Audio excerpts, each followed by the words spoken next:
स्वागत है दोस्तों आपका मेरे YouTube चैनल पर। मेरा नाम है तेजेंद्र भारद्वाज। हम बात कर रहे थे वेज फ्रिक्शन की और आज हम एक न्यूमेरिकल सॉल्व करेंगे और ये देखेंगे किस प्रकार से हम P की वैल्यू फाइंड आउट करते हैं। जो फोर्स हमने अप्लाई किया था वेज के ऊपर वो कैसे फाइंड आउट करते हैं। क्वेश्चन है, देखिए किस प्रकार से लिखा हुआ है। A block having wait 500 Newton overlaying a 10 degree wedge on a horizontal floor and leaning against a vertical wall is to be raised by applying a horizontal force to the wedge. The coefficient of friction between all surfaces in contact is 0.3. Make calculations for the minimum horizontal force to be applied to raise the block. देखिए हमसे एक 10 degree veg दे रखा है हमें और उसके ऊपर 2500 Newton का एक वेट अप्लाई हो रखा है। तो हम एक डायग्राम बनाएंगे इस प्रकार से कि ये एक वेज है और इसका एंगल है 10 डिग्री। इस पर एक हॉरिजॉन्टल फोर्स अप्लाई हो रखा है जिसको पी कहा है हमने, और इसके ऊपर एक ब्लॉक रखा हुआ है। उस ब्लॉक का जो वेट है, उस ब्लॉक का वेट है 2500 न्यूटन, 2500 न्यूटन। हमसे कहा है इस मिनिमम फोर्स की वैल्यू हमको फाइंड करनी है जो कि इस ब्लॉक को रेज करे ऊपर की तरफ। तो हम सबसे पहले क्या करेंगे, इक्विलिब्रियम डायग्राम बनाएंगे। अच्छा, हमने देखा था कि इसके लिए एक रिएक्शन होगी R2 और इसके लिए भी रिएक्शन होगी R2, दोनों रिएक्शन सेम होती हैं। R1 रिएक्शन हमने ये वाली रिएक्शन मानी थी और चूंकि ये वर्टिकल वॉल के अगेंस्ट लीन है, इसका मतलब यहाँ भी एक फ्री बॉडी डायग्राम में रिएक्शन आएगी। ठीक है, इतनी बात होगी। तो सबसे पहले हम इसको सॉल्व करते हैं।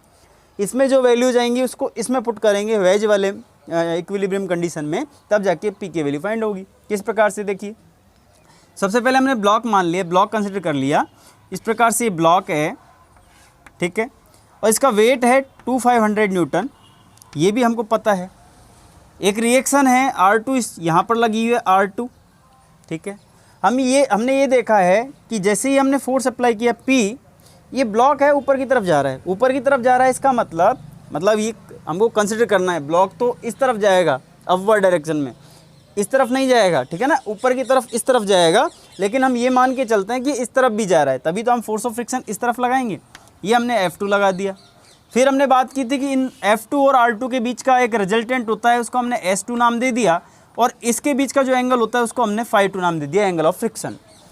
तो जैसे ही हमने φ2 नाम दिया और हमने ये देखा था कि कोई भी इंक्लाइंड प्लेन है, इसका अगर यहाँ पर W अप्लाई हो रखा है तो अलोंग द प्लेन W से जो एंगल बनेगा उसको अल्फ़ा नाम दिया था हमने। इसी प्रकार से ये वाला एंगल जो होगा वो अल्फ़ा होगा। तो अब देखिए S2 का जो कंपोनेंट होगा हॉरिजॉन्टल कंपोनेंट, क्योंकि यहाँ पर वर्टिकल कंपोनेंट कॉस का होगा, तो हमने लिखा S2 कॉस, अब एंगल पूरा क्या हो गया, φ2 प्लस अल्फ़ा, φ2 प्लस अल्फ़ा। और ये वाला जो हॉरिजॉन्टल होगा, हॉरिजॉन्टल कंपोनेंट, ये हो जाएगा S2 साइन φ2 प्लस अल्फ़ा। ठीक है।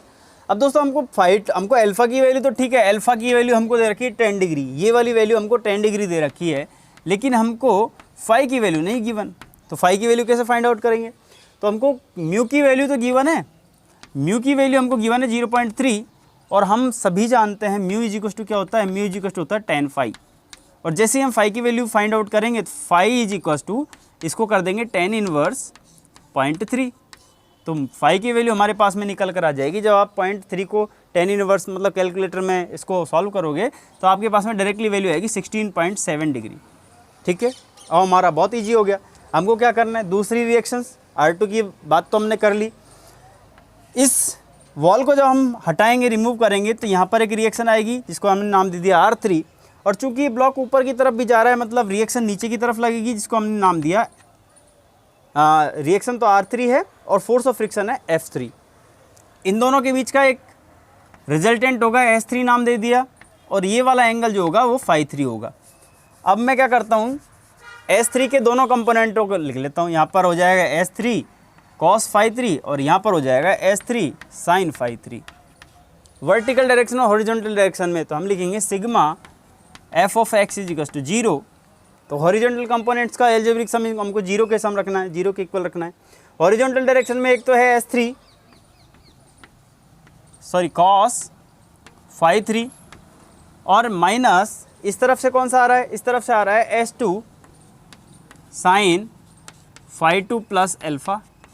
ठीक है, इज इक्वल टू 0 कर दिया हमने, और तो कोई नहीं आ रहा। वर्टिकल डायरेक्शन के लिए ये दोनों आ जाएंगे, तो पहले तो इनको सॉल्व कर लेते हैं।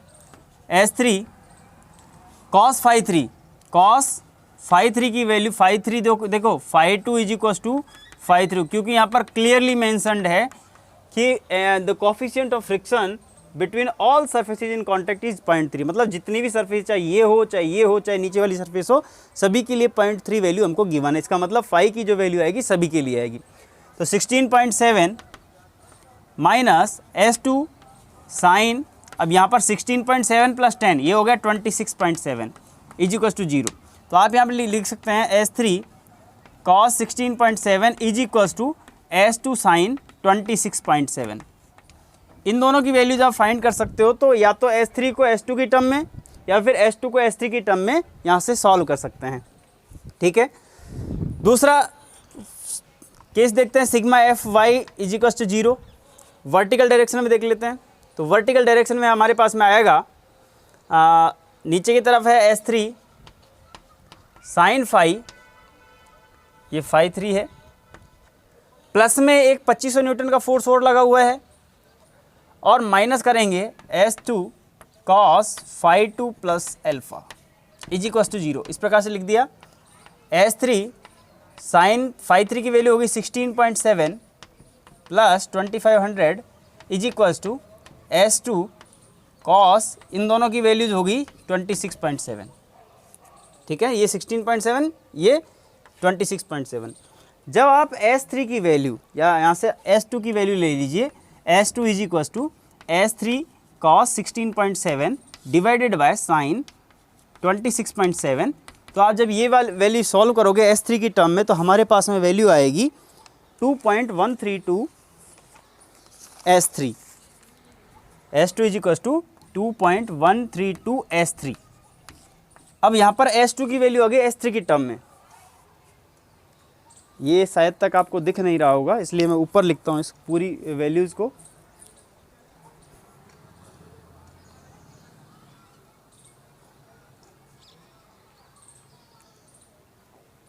यहाँ तक दिख रहा है, ये वाली वैल्यू नहीं दिख रही दोस्तों। ये वाली वैल्यू जो है ना, इसके नीचे इस cos 16.7 के नीचे ये वाली वैल्यू है साइन 26.7 वाली। ठीक है ना, इसको ध्यान रखना। यहाँ तक तो आपको दिख रहा है, ये मैंने देख लिया। अब बात करते हैं, अब इसमें इस वैल्यू को S2 की वैल्यू है वो इसमें पुट कर देते हैं हम, इसको मिटा देता हूँ अब मैं। तो आप देखो S3 साइन 16.7 प्लस 500, यहाँ S2 की जो वैल्यू है वो हम यहाँ पर पुट कर देते हैं। S3 sine 16.7 plus 500 is equal to S2 की वैल्यू होगी 2.132 S3 cos 26.7। अब देखिए यहाँ पर S3 है, यहाँ पर S3 है, इसको आप इस तरफ ले जाकर सॉल्व करोगे तो S3 की आपके पास में डायरेक्टली वैल्यू आ जाएगी, और मैं डायरेक्टली यहाँ लिख देता हूँ S3 की वैल्यू हमारे पास में आ गई 1546.41 न्यूटन। 1546.41 न्यूटन, ये S3 की वैल्यू आ गई। जब आप S2 की वैल्यू में S3 की वैल्यू S2 में S3 की वैल्यू, या फिर आप डायरेक्टली कह दो कि इसको मल्टीप्लाई कर दो 2.132 से, तो हमारे पास में वैल्यू आएगी S2 की 3296.96 न्यूटन। ठीक है, दो वाली वैल्यूज आ गई, S2 और S3 की वैल्यू हमारे पास में आ गई। अब हम बात करेंगे वेज के लिए। वेज में हमारे पास में P की और S2 की वैल्यू होगी, तो S2 की वैल्यू जब वहाँ पुट करेंगे तो वेज के लिए P की वैल्यू हमारे पास आ जाएगी। अब नीचे वेज भी तो था, तो हमने ये वेज मान लिया, इस प्रकार से वेज था, ये फोर्स लगा हुआ है P, ये 10 डिग्री है। अब देखिए नीचे से एक रिएक्शन लगी, इसको R1 कहा हमने, ये इस प्रकार से मूव कर रहा है, फोर्स ऑफ फ्रिक्शन जैसे इस प्रकार से मूव करेगा, फोर्स ऑफ फ्रिक्शन इस तरफ लगेगा, तो एक जो है इसका रिजल्टेंट हो गया S1 और इनके बीच का एंगल हो गया φ1। तो हमने कह दिया ये तो हो गया S1 cos φ1 और ये हो गया S1 sin φ1। ठीक है, ये रिएक्शन थी R2। ठीक है, इसके लिए हमने फोर्स ऑफ फ्रिक्शन, हमने ये कहा था ब्लॉक इस तरफ मूव कर रहा है तो फोर्स ऑफ फ्रिक्शन इस तरफ लगेगा। हमने ये कहा कि ये जो है ये इस तरफ मूव कर रहा है तो जो फोर्स ऑफ फ्रिक्शन है वो इस तरफ लगेगा। इसका मतलब इन दोनों का रिजल्टेंट होगा वो इस प्रकार से S2 होगा, और इन दोनों के बीच की जो इन दोनों का जो एंगल होगा φ2 हो गया। ये वाला वर्टिकल से अल्फा एंगल बनेगा, तो ये वाले हो जाएगी S2 cos φ2 प्लस अल्फ़ा, और ये वाला कंपोनेंट हो जाएगा S2 sin φ2 प्लस अल्फ़ा। ठीक है, अब हमको क्या करना है, वर्टिकल और हॉरिजॉन्टल फोर्सेस का इक्विलिब्रियम कंडीशन रख के रिजोल्यूशन करना है। तो हम लिखेंगे sigma F X is equal to 0 और sigma F Y is equal to 0। ठीक है, इसके लिए इक्वेशन लिखते हैं। यहाँ पर देखिए S2 sine φ2 plus alpha minus P is equal to 0। Sigma F of Y के लिए ऊपर से नीचे देखिए, यहाँ से आ रहा है S2 cos φ2 plus alpha minus S1 cos φ1 is equal to 0। S2 की वैल्यू हमारे पास में है 3296.96, यहाँ लिख दीजिए 3296.96 cos φ2 की वैल्यू 16.7, अल्फ़ा की वैल्यू 10, तो ये हो जाएगा 26.7 is equal to S1 cos 16.7। तो क्या हम यहाँ से S1 की वैल्यू फाइंड आउट कर सकते हैं? जब इस cos 16.7 का भाग इसमें दे देंगे तो S1 की वैल्यू यहाँ से हमको निकल कर आ जाएगी। और S1 की वैल्यू क्या होगी मैं आपको बता देता हूँ। S1 की वैल्यू हो जाएगी 3075.11 न्यूटन। 3075.11 न्यूटन। ठीक है, S1 की वैल्यू आ गई। अब इस S1 की वैल्यू को आप क्या करोगे, हाँ चूँकि S1 की वैल्यू आ गई, S2 की वैल्यू आपने पुट कर दी इसके अंदर, तो हमारे पास में आ गया S1 की वैल्यू आ गई, P की वैल्यू आ जाएगी हमारे पास में। एक हॉरिजॉन्टल कंपोनेंट ये भी तो लगाना भूल गए, S1 की वैल्यू वहाँ भी तो पुट करोगे, S1 sin φ1। ठीक है, ये मिटा देता हूँ, अब इसका कोई काम नहीं है।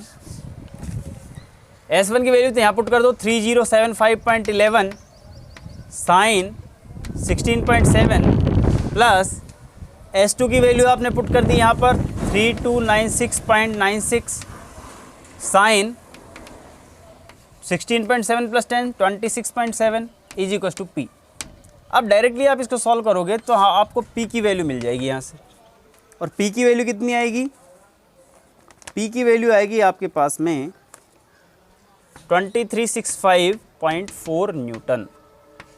ठीक है, इस प्रकार से न्यूमेरिकल था। एक बार रिवाइज देख लीजिए किस प्रकार से हमको सॉल्व करना है इसको। सबसे पहले तो हमने ब्लॉक के लिए कंसिडर किए फोर्सेस, तो हमको एक रिएक्शन लगानी थी R2, यहाँ से हमने S2 की वैल्यू फाइंड आउट की। फिर ब्लॉक के लिए ही हमने एक रिएक्शन लगाई R3 और वैल्यू फाइंड की S3 की। तो चूंकि S2 की वैल्यू S3 की टर्म में निकाल लो, चाहे S3 की वैल्यू S2 की टर्म में निकाल लो, एक बात हो गई।